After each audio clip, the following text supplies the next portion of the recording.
G'day, fellow adventurer, and welcome. My name is Matt, and today I will be covering the most voted class for my 8th class overview, the Fighter. Coming from Pathfinder 1st Edition, I had a strong disdain for the Fighter.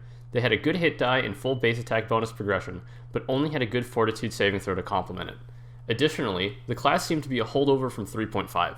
Instead of creating unique class features for the class that actually allowed the Fighter to be the best at, fighting, it seemed as if the Fighter was a bit of a blank slate, and said features were substituted with combat feats.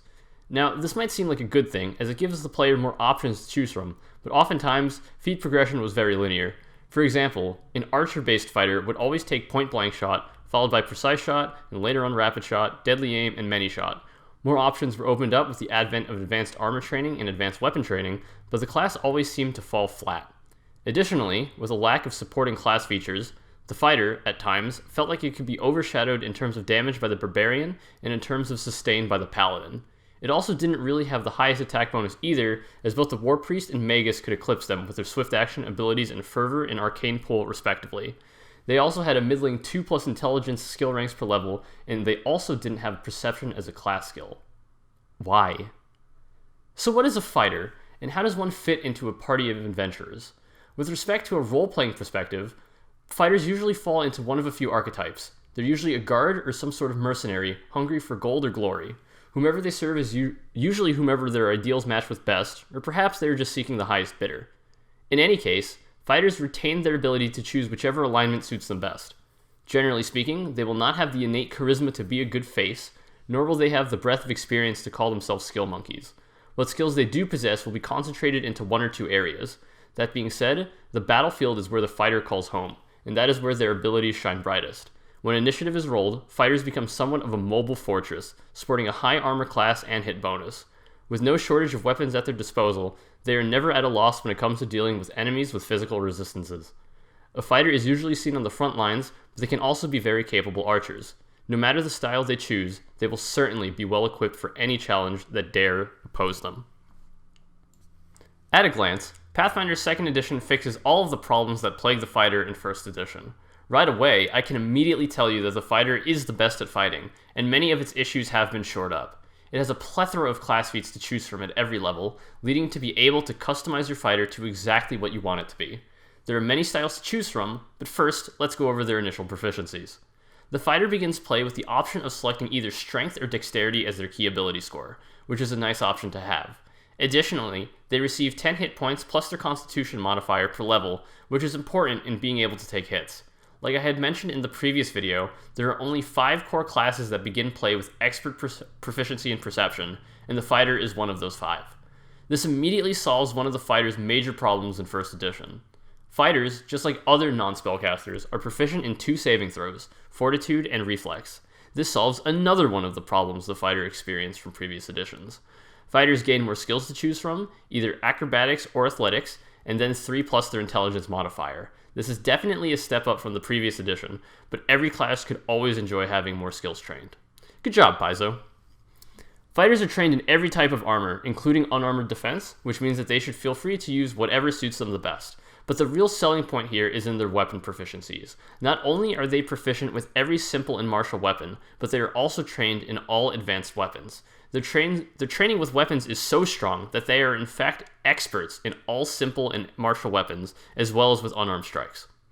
Fighters also start play having 2 strong reactions available for them to use: Attack of Opportunity and Shield Block.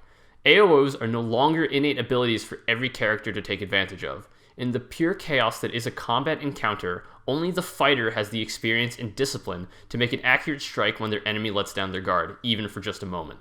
Shield Block is another fantastic reaction that the fighter has access to with no opportunity cost, and those more defensively inclined can withstand much more damage than others. Finally, just like every other class, the fighter starts off trained in their class DC. To nobody's surprise, the fighter makes for an incredibly potent striker, and their access to all types of armor make them fantastic defenders as well.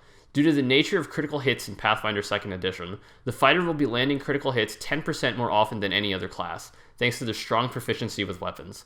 Solid perception scores that scale will allow them to be decent scouts as well. But without any other supporting features, this role is probably better left to other classes with better mobility or perception. In terms of class features, the fighter does not have a subclass or any significant decision that they will have to select from at first level, as their primary draw is the extra +2 to hit with all simple and martial weapons. Instead, they have a wide variety of class feats to select from to further bolster their fighting style. The fighter's advancement with their class features is nothing short of fantastic. Their poor will save increases to expert at 3rd level and provides an additional bonus versus fear effects, a nice callback to Pathfinder 1st Edition's bravery. Their fortitude save increases to master at 9th level, and reflex follows suit at 15th. Their perception score increases to master proficiency at 7th level, and just like with their will saves, provides an additional bonus, a +2 circumstance bonus to perception checks when rolling initiative. Wow. That's effectively legendary perception at 7th level. Their armor increases quite well to boot, becoming an expert at 11th level. On top of that, fighters unlock the armor specialization effects of medium and heavy armor at this level, giving them additional resistance versus certain types of attacks. At 17th level, they become masters in armor.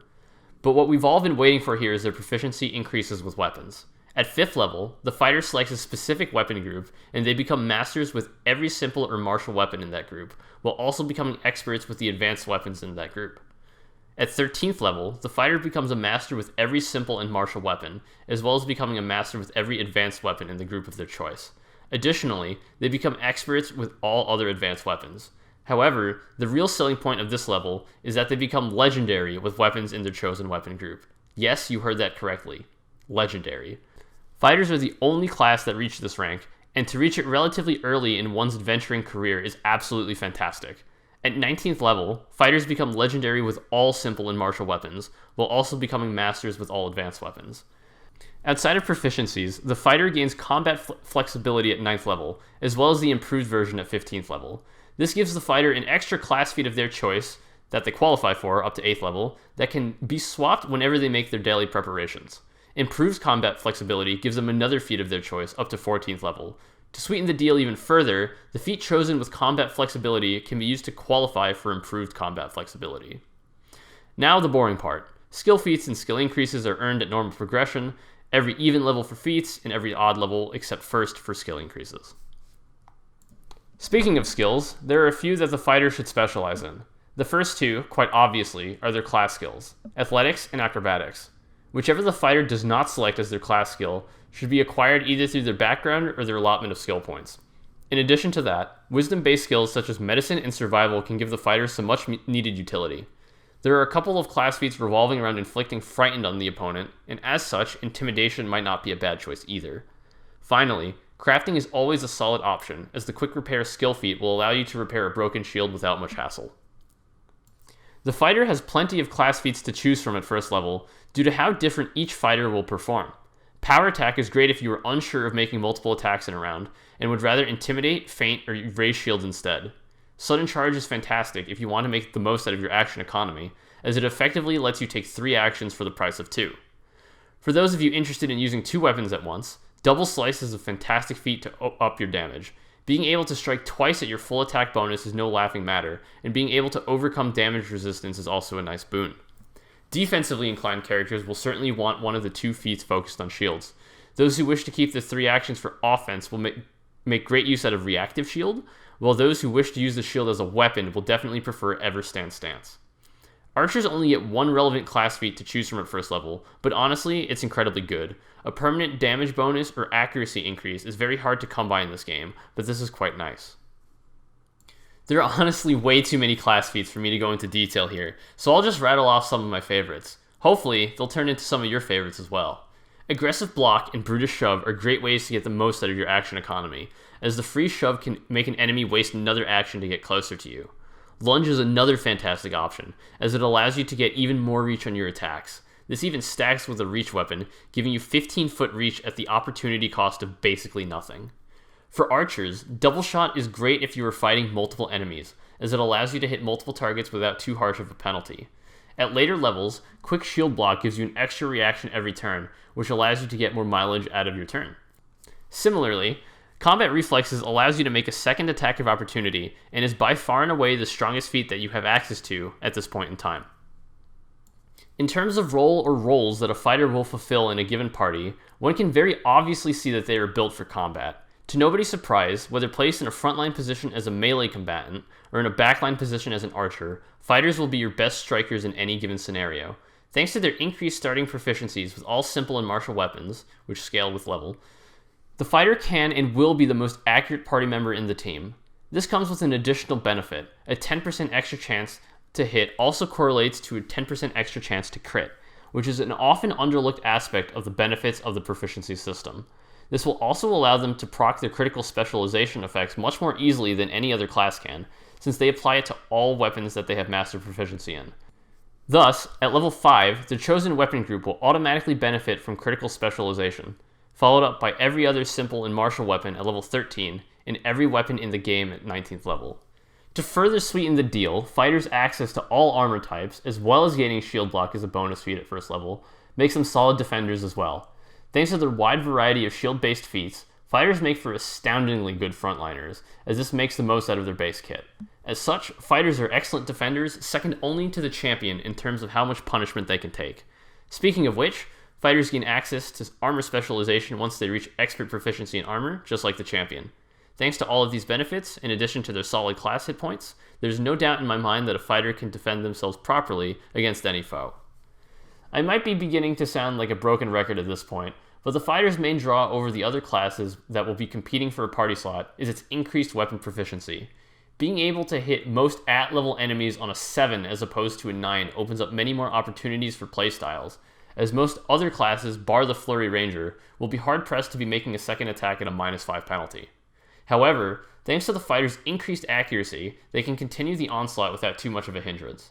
As such, the sheer amount of reliability that comes with playing a fighter is what sets them apart from the other classes. The Barbarian and Ranger can dish out more damage per hit, but will need to set up their class features in Rage and Hunt Prey before they can unleash their full potential.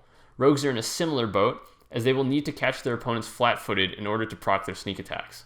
All three of these classes, however, fall heavily short in terms of survivability. None of these classes have any real way of shoring up their poor defenses, as the Barbarian takes AC penalties while raging, Rangers do not have the action economy to reliably raise their shield every turn, if they even have one, and Rogues only have 8 hit points per level and are stuck with light armor. Fighters have access to heavy armor and armor expertise. Monks are the exception here, as they present multiple advantages that the fighter simply doesn't have.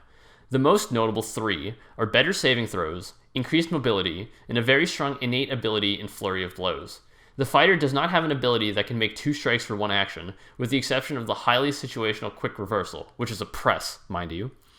However, fighters can make up this mobility gap in one of 2 ways. The easiest way to mitigate this is to simply not enter melee at all. Fighters do not need to burn a feat in order to get access to bows, and will still deal respectable amounts of damage. Alternatively, Sudden Charge is an amazing feat which allows you to close gaps quite nicely, and your improved armor class will give you an edge over the monk. You can make the claim that the monk can actually exceed the fighter's defenses at low levels, thanks to their expert proficiency in unarmored defense at level 1, but then they would be sacrificing a lot of damage if they invested heavily in dexterity to keep their AC afloat. Though monks can wear shields and do have the action economy to raise them every turn, they would need to spend a general feat in order to get shield block, and have no feats that improve this playstyle. In terms of defense, the champion obviously has the fighter beat. With legendary armor and the shield ally, the champion can shrug off damage all day long. Lay on Hands for pinch healing also gives them an additional leg up on the fighter. However, the champion does have to deal with many restrictions, such as their tenant and alignment restrictions, which prevent them from being able to fully unleash their true potential.